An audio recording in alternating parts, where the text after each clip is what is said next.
শুভদৃষ্টির সময় চলে গেল আলো। আলো আসতেই কাব্যা দেখল গীতার মুখ। আপনি দেখছেন বিনি পয়সায় বিনোদন। কাব্যা আর স্বস্তিকের শুভদৃষ্টির সময় হঠাৎ করেই চলে গেল আলো। চারিদিক অন্ধকারে হঠাৎ গীতা এসে দাঁড়ায় কাব্যার সামনে এবং মোমবাতির আলোতে কাব্যা দেখতে পায় গীতার মুখ। কাব্যা চিৎকার করে ওঠে। তারপরেই কৃপান এগিয়ে যায় এবং তুমি হতে পারো না গীতা এলএলবি। সজোরে একটা টেনে থাপ্পড় মারে কৃপানকে এবং বলে আমিই গীতা এলএলবি। তারপর আস্তে আস্তে সকলের মুখ থেকেই জানা যায় অগ্নিজিৎ মুখার্জিও জানতো আসল ঘটনাটা কি।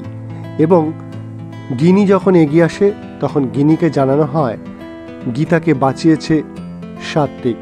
সাত্বিক তখন বলে তুমি ঠিকই জানো আমি ব্যাঙ্গালোরে নয়, আমি কালিম্পংয়ে গিয়েছিলাম। এবং বড়বাবু এসে কৃপানকে অ্যারেস্ট করে নিয়ে যায়। আজকের গল্প এইভাবেই শেষ হয়। কিন্তু ব্যানার্জি পরিবার বা কৃপান কি ছেড়ে দেবে? সমস্ত খবরের আপডেট পেতে দেখতে থাকুন বিনি পয়সায় বিনোদন।